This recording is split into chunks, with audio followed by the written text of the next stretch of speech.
हिमाचल दस्तक में एक बार फिर आपका स्वागत है। आज मुख्यमंत्री सुखविंदर सिंह सुक्खू ने अपना तीसरा बजट प्रस्तुत किया। इस बजट को लेकर बड़े दिनों से ये चर्चा थी कि सरकार का खजाना बिल्कुल खाली है और ऐसे में सरकार अपना बजट क्या प्रस्तुत करेगी, सरकार जनता को क्या देगी। मुख्यमंत्री भी कह चुके थे कि मैं ग्रामीण अर्थव्यवस्था की तरफ देख रहा हूँ कि गाँव को कैसे अपने पैरों पर खड़ा किया जाए, युवाओं को कैसे स्वरोजगार के अवसर दिए जाएं। लेकिन फिर भी एक बड़ा सवाल जनता के मन में था कि जब आपके पास कर्मचारियों को वेतन पेंशन देने के लिए नहीं है, फिर आप अपना ये तीसरा बजट कैसे प्रस्तुत करेंगे। दरअसल में ये जो सरकार का करीब 58,000 करोड़ का बजट प्रस्तुत हुआ है, हम पहले भी कह रहे थे सरकार की आमदन कम है, बजट का आकार ज़्यादा दिखाया जाता है। लेकिन अगर कंक्लूड करें इस बजट को एक बिल्कुल एक पारखी नज़र से देखें तो ये साफ दिखता है कि दरअसल सरकार एक 98 रुपया साल में खर्च करने का प्लान लेकर आई है। बड़ी बड़ी योजनाएं नहीं है, ऐसी योजना नहीं है इतने किलोमीटर सड़कें बन जाएंगी, पुल बन जाएगा, बिल्डिंग्स बन जाएंगी या आपकी पानी की बड़ी बड़ी स्कीम्स बन जाएंगी। इस प्रकार की कोई बड़ी योजनाएं इस बजट में नहीं दिखी है। लेकिन बजट में क्या दिखा है, जो बजट आकर्षित करने वाला, उसमें खास बात क्या है, इस बजट में दरअसल में वंचित वर्ग को देखा गया है। जिस अठन्नी की हम बात कर रहे हैं कि सरकार के खजाने में एक अठन्नी है, उस अठन्नी में से सरकार ने 15-20 पैसे अपने ऐसे लोगों को देने का मन बनाया, ऐसे वंचित वर्ग को देने का मन बनाया है जो कि समाज का सबसे आखिरी का वर्ग है, जिस वर्ग के बारे में संभवतः हम नहीं सोचते हैं। क्योंकि इस बजट का जो क्रक्स निकाला जाए वो साफ दिखता है कि छोटे दुकानदार हैं, छोटे कारोबारी हैं, उनके लिए वन टाइम सेटलमेंट की योजना सरकार लाएगी। HRTC के घाटे वाले करीब 1,000 बस रूट को बेरोजगारों को दिया जाएगा, उसका गैप फंडिंग का पैसा भी सरकार बेरोजगारों को देगी, यानी कि इंडिपेंडेंट बनाया जाएगा युवाओं को। साथ में सरकार ने यहाँ देखा कि किस प्रकार से फार्मिंग की तरफ, क्योंकि हिमाचल प्रदेश के खेत बंजर हो रहे हैं, धीरे धीरे खेती बाड़ी करना लोगों ने छोड़ दिया है, पूरी तरह से हम मार्केट पर डिपेंड हो गए हैं और इसके दोहरे नुकसान हमें हो रहे हैं। पहली बात कि हमें अनाज के लिए बाहरी राज्यों पर निर्भर होना पड़ रहा है और दूसरा, जिस प्रकार से तेज़ी से हिमाचल प्रदेश में कैंसर की बीमारियाँ बढ़ रही हैं, हम बाहर का खाना खा रहे हैं, बाहर का अनाज, बाहर की सब्जियों का प्रयोग कर रहे हैं, उसमें एक सरकार का छोटा सा प्रयास है कि क्यों ना ऑर्गेनिक खेती की तरफ हिमाचल प्रदेश के लोगों को आकर्षित किया जाए। और उसमें आज दूध का जिक्र हुआ, दूध के दाम बढ़ाए गए, दूध के 6 रुपये गाय के दाम बढ़ाए गए, 10 रुपये भैंस के दूध के दाम बढ़ाए गए। और जो इसमें महत्वपूर्ण बात थी, अगर किसी व्यक्ति को अपना दूध 5 किलोमीटर या इससे दूर क्षेत्रों में तक लेकर जाना है तो 2 रुपये प्रति लीटर सरकार उसका ट्रांसपोर्टेशन का भाड़ा भी देगी। अगर किसी किसान को अपना 10 लीटर दूध बेचना तो उसके लिए 20 लीटर उसको ट्रांसपोर्टेशन का भाड़ा भी दिया जाएगा। ये साफ दिखता है कि यहाँ पर बागवान को देखा गया, किसान को देखा गया है, पशुपालक को भी देखा गया है। जिस प्रकार से फिशरी का जिक्र किया गया, दूध का जिक्र किया गया, बागवानों के लिए योजना लाई गई, ट्रांसपोर्ट के लिए योजना लाई गई और टूरिज्म सेक्टर में जिस प्रकार से सरकार का इस बजट में विजन दिखा है कि पर्यटन के क्षेत्र में बड़ी घोषणा सरकार ने आज पर्यटन के क्षेत्र में की कि अगर अपने ट्राइब्स के एरिया में, जनजातीय क्षेत्रों में आप होम स्टे या होटल बनाना चाहते हैं तो बैंक से लिए जाने वाले लोन का 5% ब्याज राज्य सरकार अपने खजाने से वहन करेगी। यानी अगर आप ट्राइब्स के किसी एरिया में होम स्टे होटल बनाना चाहते हैं तो उसके लिए आपको 10% पर अगर ब्याज बैंक से मिलता है तो सिर्फ 5% उसमें लोनी को देना होगा, 5% सरकार देगी। यानी आत्मनिर्भरता की ओर सीएम सुक्खू का ये बजट है।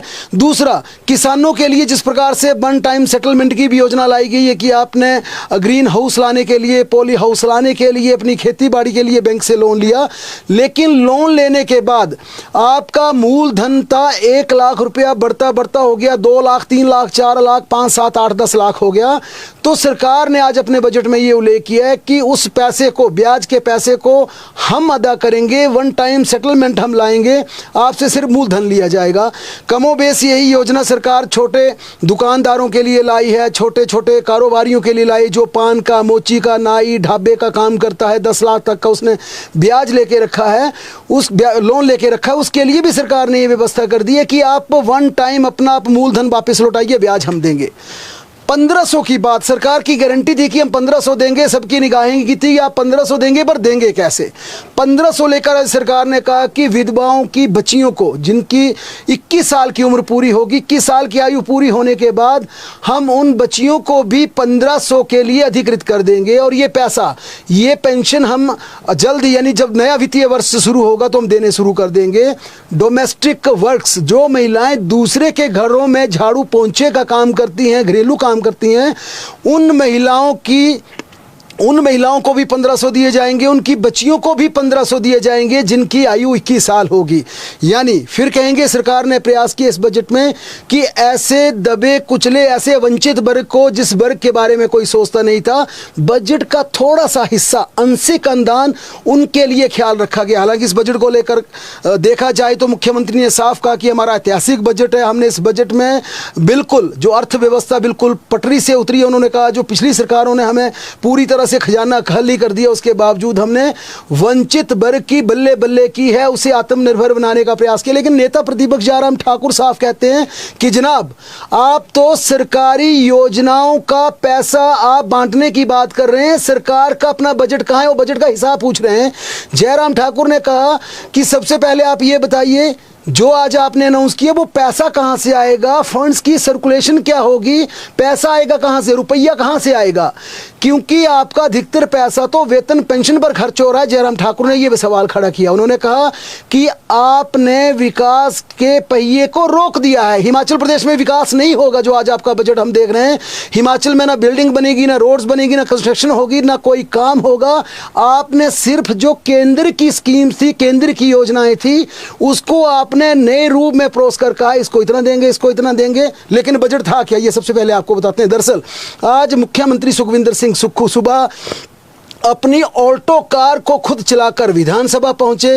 ये तीसरा बजट था, तीसरी बार ऑल्टो कार में आए। उनका साफ कहना है कि मैं इसलिए ऑल्टो कार में आता हूं ताकि मैं अपनी जमीन ना भूलूं, मैं धरातल ना भूलूं कि किस आम गरीब परिवार से मैं उठकर आया हूं। और उन्होंने कहा जो आज मेरा बजट होगा वो भी आम लोगों के लिए होगा, और स्वाभाविक रूप से बजट में आम लोगों का जिक्र हुआ है। आज कुल मिलाकर 58,514 करोड़ का बजट प्रस्तुत किया गया, जो कि पिछली बार से 70 करोड़ रुपए ज्यादा है। यानी फिर यहां पर प्रतिस्पर्धा साफ देखी गई है, जितना पिछले था उससे ज्यादा बजट पेश करेंगे। लेकिन ये हिमाचल प्रदेश का ऐसा पहला बजट था जिसको पढ़ने के लिए चीफ मिनिस्टर की बजट स्पीच के लिए 2 घंटे 55 मिनट का समय लग गया।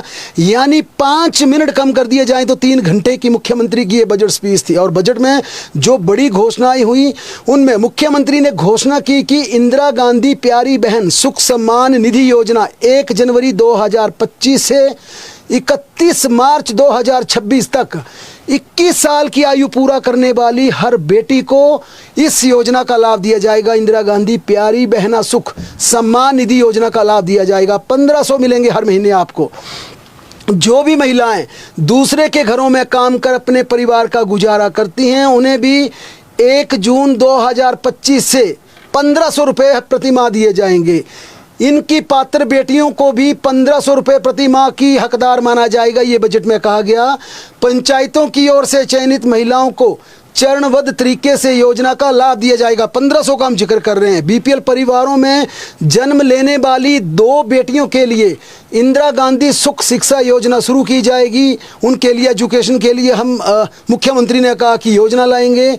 बेटी के जन्म पर 25,000 रुपये का जीवन बीमा भी करवाया जाएगा। जनवरी 2025 से 31 जनवरी 2026 तक 40% से अधिक दिव्यांगता वाले सभी लोगों को सामाजिक सुरक्षा पेंशन दी जाएगी। इसके वितरण के लिए एक पोर्टल लॉन्च किया जाएगा। वर्ष 2025-26 में 5,000 हेक्टेयर क्षेत्र पौधारोपण के लिए फाइनल किया जाएगा। फलदार व औषधीय पौधे इसमें लगाए जाएंगे। राजीव गांधी वन संवर्धन योजना लागू की जाएगी। इस योजना का नाम होगा, इसमें महिला मंडल व युवक मंडल स्वयं सहायता समूह को 1 से 5 हेक्टेयर क्षेत्र में पौधा रोपण के संरक्षण का जिम्मा दिया जाएगा। ये महत्वपूर्ण योजना सीएम सुक्खू गांव के लिए लेकर आए हैं और उन्होंने कहा कि महिला मंडलों और उपमंडलों को प्लांटेशन के लिए हर साल 2,40,000 रुपये सरकार देगी, सीधे उनके खाते में जाएगा ये पैसा। और इस योजना पर 100 करोड़ रुपए खर्च किए जाएंगे, इसका बजट में प्रावधान भी किया गया है। और इस योजना की बात की जाए तो इसमें यह कहा गया कि 1 लाख रुपए का बाड़ लगेगा। बाड़ फॉरेस्ट डिपार्टमेंट भी लगा सकता है, अगर महिला मंडल युवक मंडल चाहे वो भी बाड़ लगा सकते हैं, लेकिन उसकी एवज में आपको 2,40,000 रुपये बाड़ और प्लांटेशन 1 हेक्टेयर की ज़मीन में प्लांटेशन के लिए मिलेंगे। और अगले साल 1 साल तक अगर 50% वे प्लांटेशन की सर्वाइवल रेट रहता है तो आपको हर साल फिर पैसे दिए जाएंगे, यानी कि उन पौधों की देखभाल के लिए भी आपको सरकार पैसा देगी। बागवानी के लिए 400 हेक्टेयर के लिए सर्वे किया जाएगा। HP शिवा परियोजना के तहत 100 करोड़ रुपए खर्च किए जाएंगे।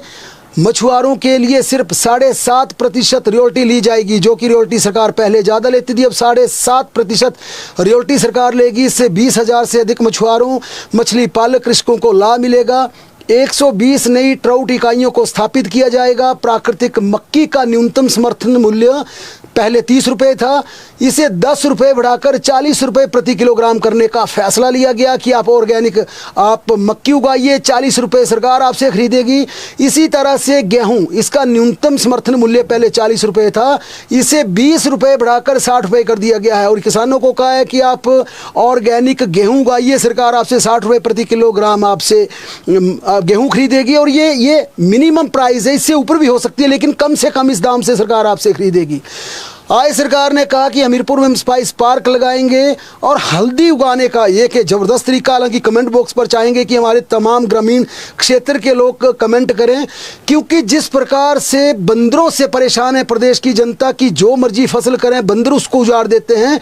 तो आज मुख्यमंत्री के बजट स्पीच में हल्दी का जिक्र किया गया और ये कहा गया कि हल्दी उगाने पर 10 क्विंटल पर सरकार 90,000 रुपये देगी। यानी अगर आप हल्दी उगाते हैं तो आपको प्रति किलोग्राम 90 रुपए दिए जाएंगे। और हल्दी की बात की जाए तो हिमाचल प्रदेश में हल्दी की पैदावार आप 9 महीने में कर सकते हैं, इसमें बंदरों का खतरा नहीं रहता, दूसरी ज़्यादा कसरत नहीं होती। हिमाचल प्रदेश के कई हिस्सों में हल्दी उगाई जाती है। तो सरकार ने एक बड़ी अपने बजट स्पीच में ये अनाउंसमेंट की कि कच्ची हल्दी को 90 रुपए किलो प्रति ग्राम सरकार खरीदेगी।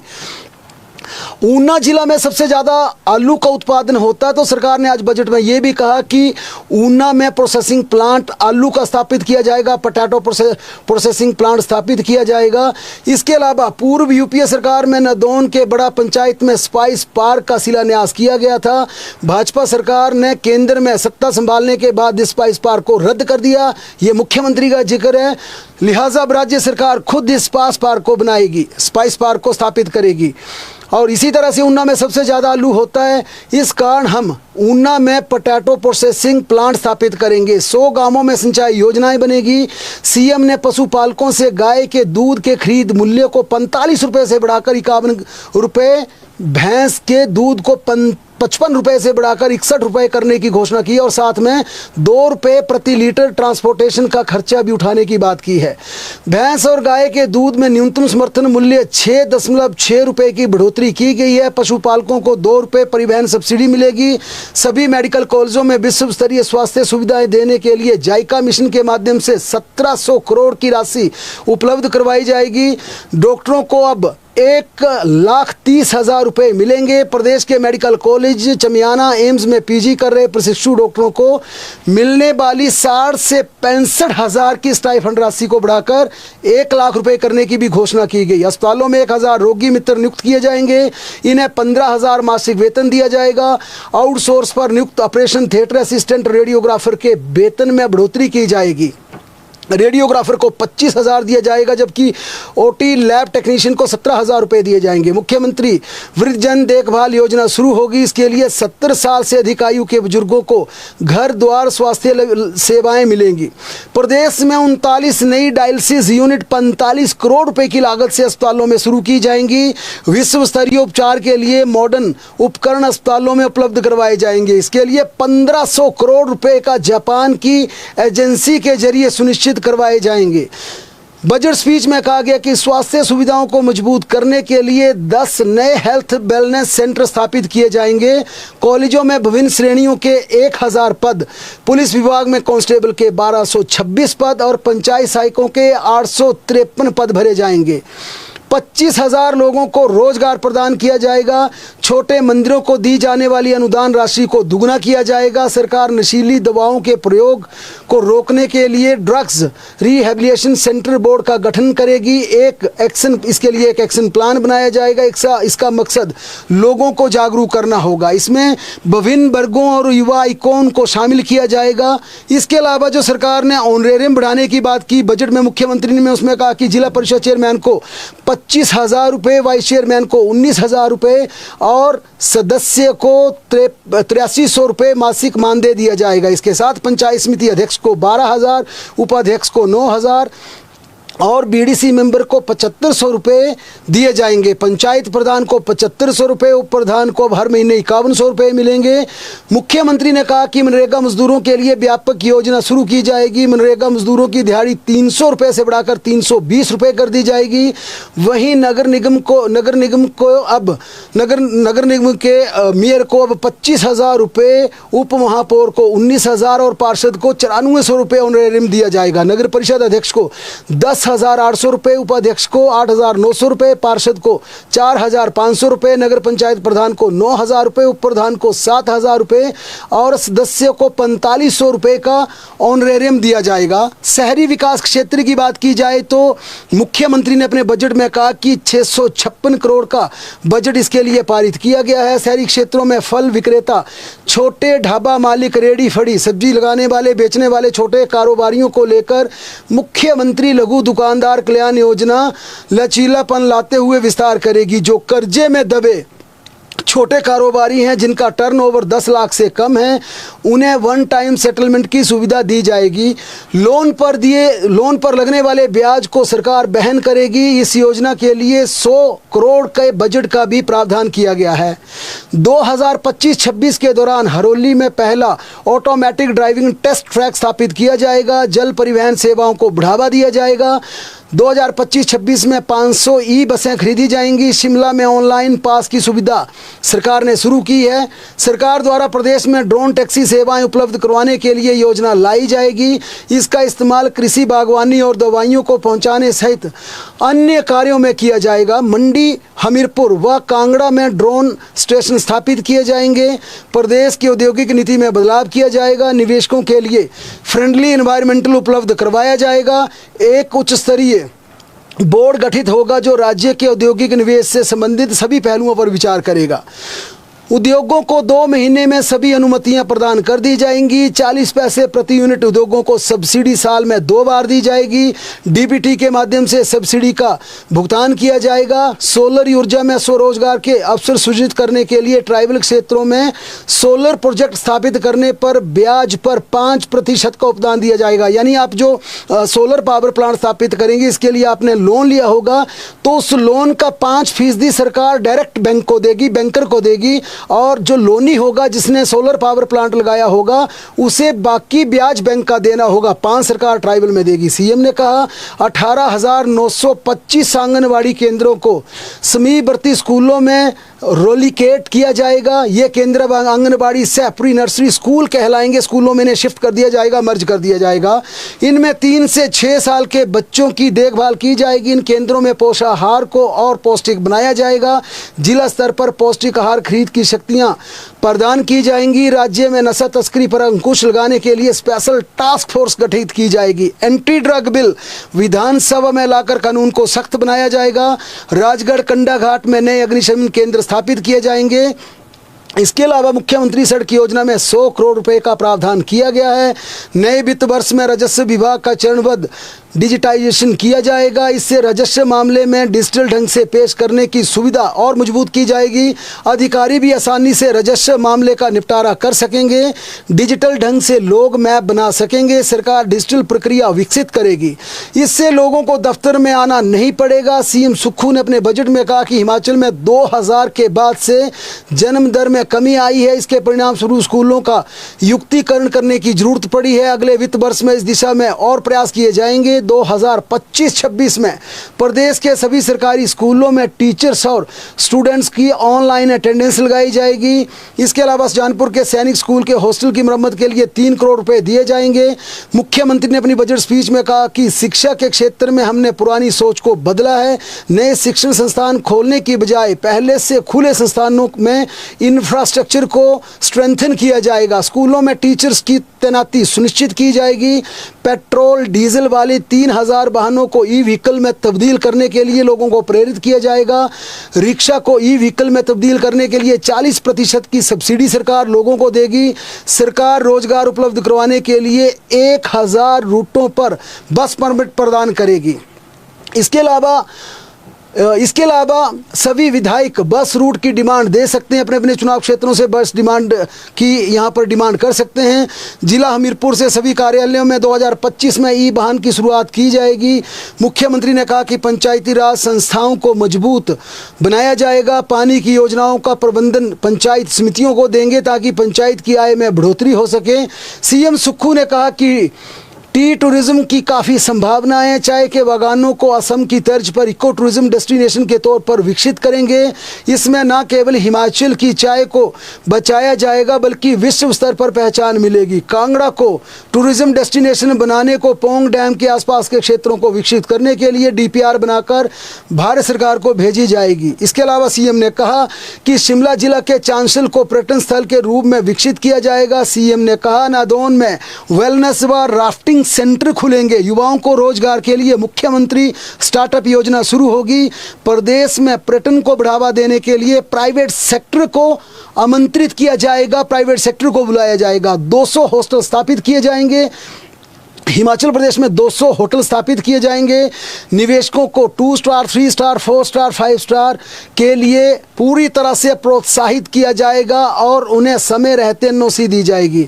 उन्हें 1 महीने के भीतर सारी अनुमतियां प्रदान कर दी जाएंगी। प्रदेश के युवाओं को रोजगार देने के लिए मुख्यमंत्री पर्यटन स्टार्टअप योजना शुरू की जाएगी। इसकी घोषणा करते हुए मुख्यमंत्री ने कहा कि जनजातीय क्षेत्रों में हिमाचल के युवाओं को होम स्टे व होटल बनाने के लिए लोन पर 5% का ब्याज सरकार वहन करेगी। इसका फिर मतलब समझिए, अगर आपने ट्राइबल क्षेत्रों में कोई होटल का निर्माण करना, होम स्टे बनाना है, आपको बैंक से लोन लेना पड़ेगा। जितना इंटरेस्ट आपका टोटल होगा उस इंटरेस्ट का शेयर 5% गवर्नमेंट उसका वहन करेगी। अगर आपका 9% इंटरेस्ट है तो 4% आपको देना होगा, 5% सरकार देगी। सीएम ने अपनी बजट स्पीच में कहा कि 2025-26 के दौरान कांगड़ा एयरपोर्ट के विस्तारीकरण पर 3000 करोड़ खर्च किए जाएंगे। उन्होंने कहा कि 2024 में इको टूरिज्म पॉलिसी को संशोधित किया जाएगा। अगले चरण में 78 नई इको टूरिस्ट साइट आमंत्रित की जाएंगी। इसके अगले 5 सालों में 200 करोड़ रुपए का अतिरिक्त राजस्व मिलेगा। दिहाड़ीदारों को 2500 रुपये बढ़ोतरी के साथ अब 425 रुपये की दिहाड़ी दी जाएगी। आउटसोर्स कर्मचारियों को अब 12,750 रुपये की मासिक वेतन दिया जाएगा। आने वाले समय में आउटसोर्स भर्तियों के लिए धीरे धीरे कम कर इसे नई व्यवस्था में लाएंगे और इसके लिए गुजरात के मॉडल को अपनाएंगे। ये बड़ा जिक्र किया कि आउटसोर्स के लिए हम गुजरात के पैटर्न को स्टडी करेंगे, उस आधार पर हिमाचल प्रदेश में यहाँ पर आउटसोर्स की पॉलिसी लाएंगे। पैरा वर्कर्स के मानदेय में भी बढ़ोतरी की घोषणा की गई। आंगनबाड़ी कार्यकर्ताओं को 10,000 रुपये, मिनी आंगनबाड़ी कार्यकर्ताओं को 7,300 रुपये, सहायिका को 9,800 रुपये, आशा वर्कर को 9,800 रुपये, सिलाई अध्यापकों को 500 रुपये की बढ़ोतरी की गई है। इसके अलावा एसडीएम वर्करों को 5,000 रुपये, जल वाहकों को 5500 रुपये, जल रक्षकों को 5600 रुपये, लोक निर्माण के मल्टीटास्क वर्कर का मानदेय 500 रुपये बढ़ोतरी की गई। आईटी शिक्षकों के वेतन में 500 रुपये की बढ़ोतरी की गई है। सीएम सुक्खू ने घोषणा की कि साल 2025 में 25,000 पद और भरे जाएंगे। शिक्षा विभाग में 1,000 पद और भरे जाएंगे और 1,000 मक्का नियमित किए जाएंगे। पुलिस विभाग में कांस्टेबल के पद और भरे जाने हैं। 500 पदों के लिए पदोन्नति की परीक्षा करवाई जाएगी। इसकी नोटिफिकेशन भी सरकार जारी कर रही है। सीएम ने कहा कि गृह रक्षा विभाग में चालकों के 113 पद भरे जाएंगे, 113 पद भरे जाएंगे। पंचायत सचिवों के 853 पदों को सीधी भर्ती से भरा जाएगा। जल शक्ति विभाग में 4500 पदों पर नियुक्ति प्रदान की जाएगी। विधायक प्राथमिकता की सीमा 195 करोड़ से 200 करोड़ करने की भी उन्होंने घोषणा की। मुख्यमंत्री ने कहा पहले चरण में 70 से 75 साल के ये कर्मचारियों के लिए बड़ी घोषणा की। हिमाचल प्रदेश के जितने भी 70 साल से अधिक आयु के पेंशनर्स हैं उनके एरियर का 15 मई से एक मुश्त भुगतान कर दिया जाएगा, उनका एरियर कर दिया जाएगा। पहले सरकार ने 75 साल से अधिक आयु के पेंशनर्स का एरियर दिया था। आज बजट स्पीच में सीएम ने कहा कि जिन पेंशनर्स की आयु 70 साल से अधिक है उनका भी एरियर एक मुश्त जारी कर दिया जाएगा। इसके अलावा क्लास 4 से लेकर क्लास 1 तक जितने भी अधिकारी कर्मचारी हैं उनका एरियर चरणबद्ध तरीके से दिया जाएगा। इससे 1,75,000 कर्मचारियों को लाभ मिलेगा। प्रदेश के कर्मचारियों को 3% महंगाई भत्ता देने की भी मुख्यमंत्री ने घोषणा की। हालांकि ये भी कहा गया है कि ये महंगाई भत्ता 15 मई 2025 के बाद दिया जाएगा। यानी फिलहाल सरकार की जो वित्तीय स्थिति है वह 15 मई के बाद बिल्कुल ठीक होगी और 15 मई के बाद हिमाचल प्रदेश के कर्मचारियों को 3% महंगाई भत्ते की सौगात प्रदान कर दी जाएगी। अब हम अपने दर्शकों से चाहेंगे ये जो आज का मुख्यमंत्री का बजट था, इस बजट पर आपका रिएक्शन चाहेंगे। क्या आप इस बजट से पूरी तरह सहमत हैं या आपको इस बजट में कोई खामियां दिखी हैं? आपका क्या मानना है? ये बजट क्या वाकई बजट ये आम लोगों के लिए, समाज के वंचित वर्ग के लिए? क्योंकि मुख्यमंत्री का कहना है कि मैं ऑल्टो कार में इसलिए चलकर आता हूं कि मेरे ध्यान में बजट के समय प्रदेश का आम नागरिक एक जरूरतमंद आदमी होता है, जो वंचित वर्ग है वो मेरे जहन में होता है। जबकि जयराम ठाकुर ने कहा कि जनाब पैसा कहाँ से आएगा? आपने बेशक बड़ी बड़ी बातें कही हैं लेकिन इसके लिए पैसा कहाँ से आएगा? क्योंकि जिस पैसे के बंटवारे का आपने जिक्र किया है वो तो कर्मचारियों के वेतन और पेंशन में ही पूरा नहीं होगा। फिर आप ये तमाम चीज़ें कैसे करेंगे? होटल के लिए सब्सिडी कैसे देंगे? दूध के लिए तमाम तरह की बातें कही। और जयराम ठाकुर ने यह भी कहा कि आप अपना पिछला बजट उठाकर देखिए, आपने जो कहा था उसमें क्या हुआ क्या नहीं हुआ। खैर ये तो राजनीतिक बातें, विपक्ष आरोप लगाएगा, सत्ता पक्ष अपनी पीठ थपथपाएगी, लेकिन प्रदेश की आम जनता क्या मानती है? आपकी नज़र में ये कैसा बजट है? इस पर जरूर प्रतिक्रिया दें और शाम के 6 बजे एक बार फिर आपके साथ जुड़ेंगे और इस बजट में क्या क्या खामियां, क्या क्या कमजोरियां, क्या क्या इसमें खूबियां, इसे लेकर आपके साथ एक बार फिर जुड़ेंगे। तब तक बने रहें हमारे साथ, देखते और पढ़ते रहें हिमाचल दस्तक।